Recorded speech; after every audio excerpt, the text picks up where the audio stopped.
12 থেকে 13টা অরিজিনাল গান আমাদের রেডি ছিল এবং আমরা বিভিন্ন ফেস্টিভ্যালে বাজিয়েছি। হাতে একটা কাজ এলো এক বন্ধুর হাত দিয়েই, বোধহয় বাংলায় তৈরি হওয়া সব থেকে কন্ট্রোভার্সিয়াল ফিল্ম আজ অব্দি। হয়তো বুঝতে পারছেন যারা জানেন।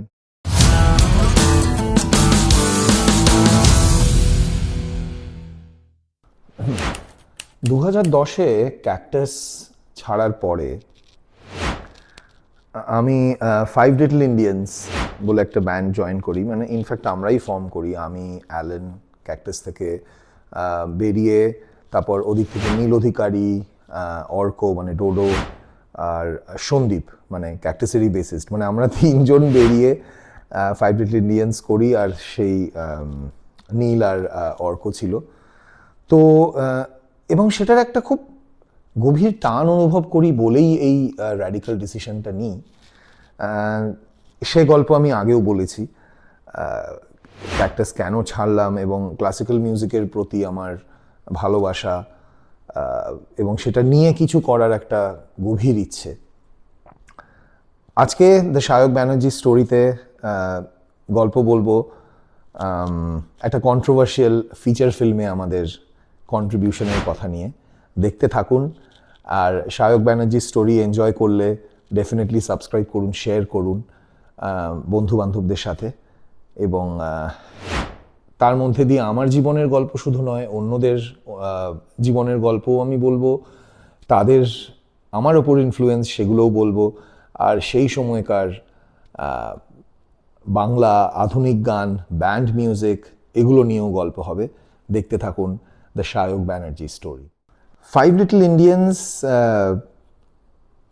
নামকরণের পেছনে একটা গল্প আছে। গল্পটা মানে কি বলবো, মানে it goes back to our roots.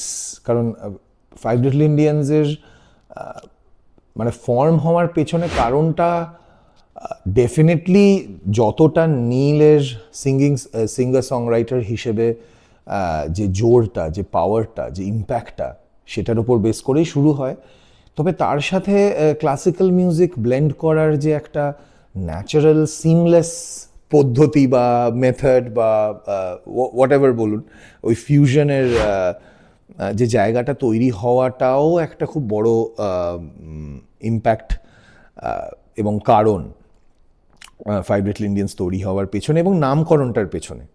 Indians, এই রুটসের আমাদের ট্র্যাডিশনাল যে নলেজ এবং আমরা যে আফটার অল ইন্ডিয়ান্স, যেখানেই আমরা মিউজিক যেভাবেই প্রেজেন্ট করি না কেন, সেই জায়গা থেকেই কিন্তু ফাইভ লিটল ইন্ডিয়ান্স তৈরি হয়।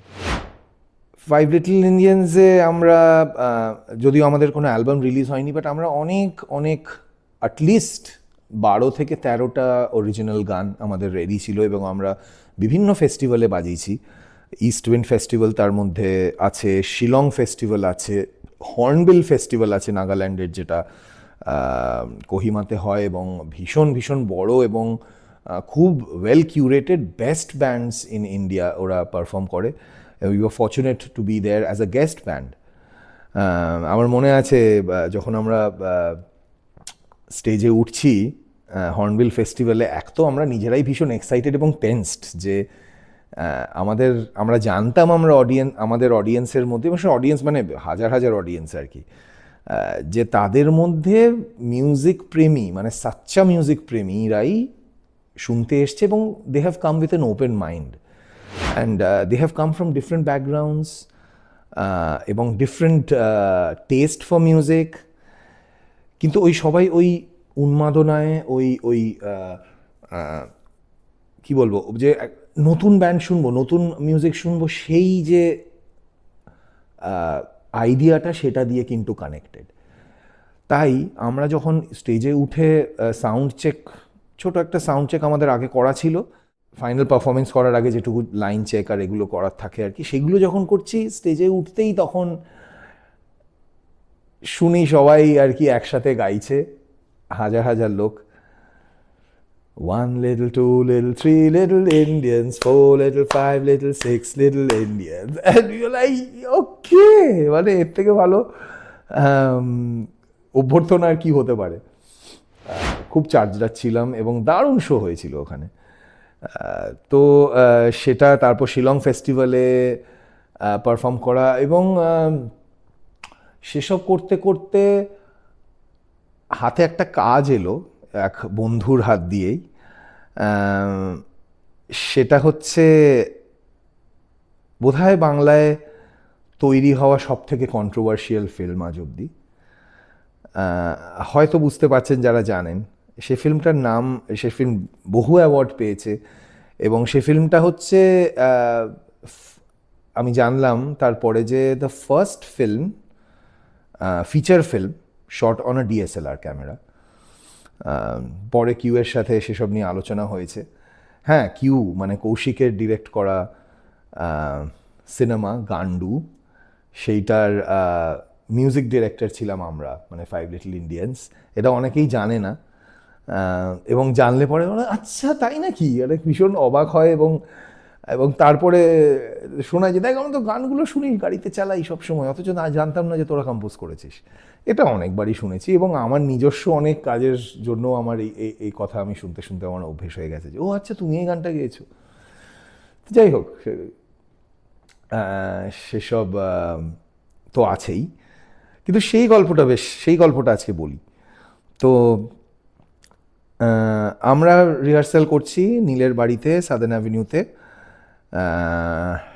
এবং আমরা শুনলাম যে নীলের এক বন্ধু আসছে। তখন আমার অবশ্য কিউয়ের সাথে এক দুবার আগে আলাপ হয়েছিল, তবে সেভাবে পরিচয় ছিল না। তো কিউ আসছে, ওর একটা ইন্টারেস্টিং প্রজেক্ট আছে, সেটা নিয়েও আমাদের সাথে ডিসকাস করতে চায়। রিহার্সাল প্যাডেই আসবে ওর কিছু গান শোনাতে, মানে সিনেমাটার জন্য কিছু লিখেছে এবং সেগুলো আমাদের সাথেও ডিসকাস করতে চায়। তো যাই হোক, ও এলো, আমরা খানিক কথাবার্তা বলেও ফিল্মের কনসেপ্টটা বললো এবং তার মিউজিকটাও যেভাবে ভাবছে যে ওতপ্রোতভাবে জড়িত গল্পটার সাথে, গল্পটাকে এগিয়ে নিয়ে যাবে সে ধরনের একটা সাউন্ড ট্র্যাক ওর চাই, এবং সেটা আমাদের ভীষণ এক্সাইট করে। এবং আস্তে আস্তে আমরা, ও কিছু র্যাপ লিখেছিল, সেগুলো ও আমাদের শোনালো এবং সেটার মিটারটা ডিসাইড করে বেসিক্যালি রিদম, কাছাকাছি একটা রিদম নিয়ে আমরা জ্যাম করতে শুরু করি। সময়টা ছিল বোধহয় দুপুর, এবং দুপুর গড়িয়ে বিকেল হয়ে রাত হয়ে গেল, জ্যাম শেষ হলো না।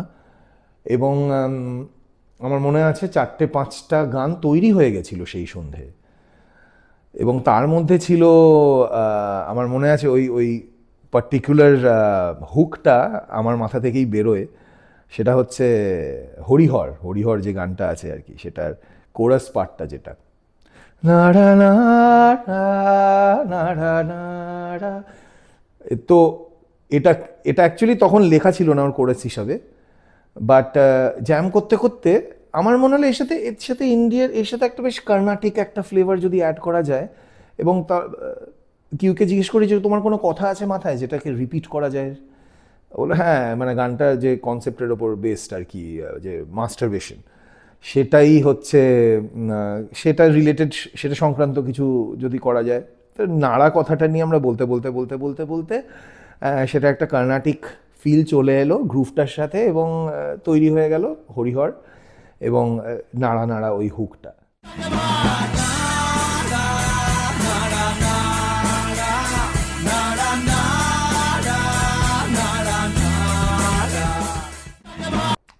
তো সেটা আমরা পরবর্তীকালে গিয়ে স্টুডিওতে রেকর্ড করি এবং গানগুলো নিয়ে আমরা খুবই এক্সাইটেড ছিলাম। We were proud of what we had created.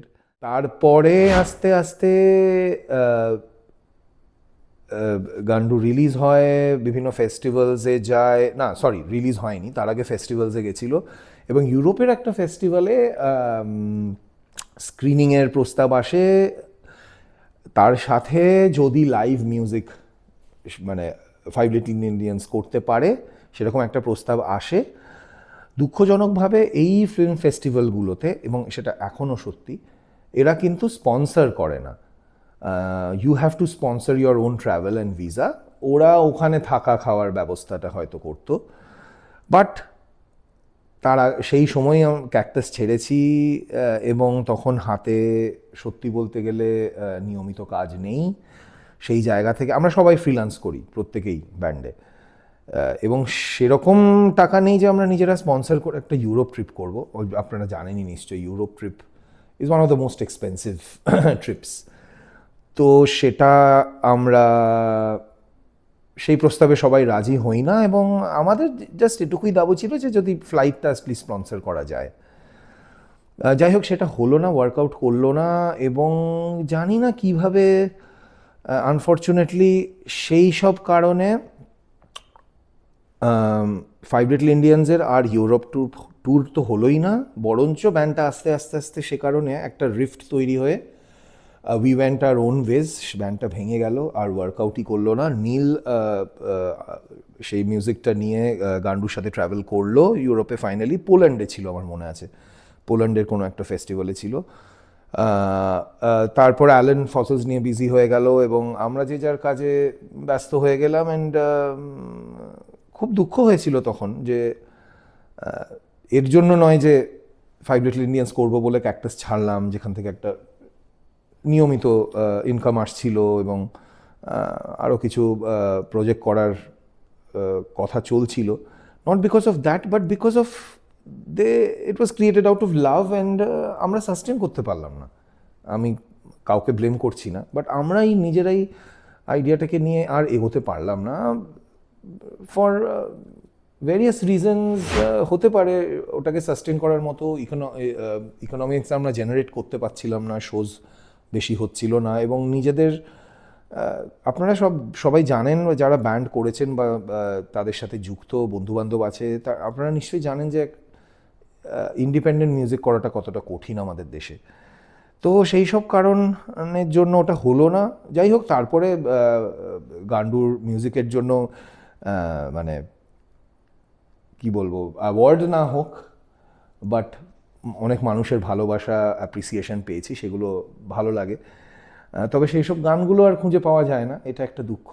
কেউ পেলে জানাবেন, কমেন্টে লিঙ্ক করে দেবেন যদি কারো কাছে থাকে বা কেউ আপলোড করতে পারে, কারণ ইউটিউবে তো নেই, আমি বহু খুঁজেছি, আমার নিজের কাছেও নেই দুর্ভাগ্যবশত। হয়তো নীলের কাছে কিছু রেকর্ডিংস থেকে থাকবে। বাট এটা ছিল আমাদের ফাইভ লিটল ইন্ডিয়ান্সের বাংলার সব থেকে কন্ট্রোভার্সিয়াল ফিল্মে কাজ করার অভিজ্ঞতা। ভালো লাগলে ডেফিনেটলি শেয়ার করবেন, সাবস্ক্রাইব করবেন, জানাবেন আর কী ধরনের গল্প শুনতে চান। চেষ্টা করব আপনাদের কাছে সত্যিটা তুলে ধরবার। ভালো থাকবেন।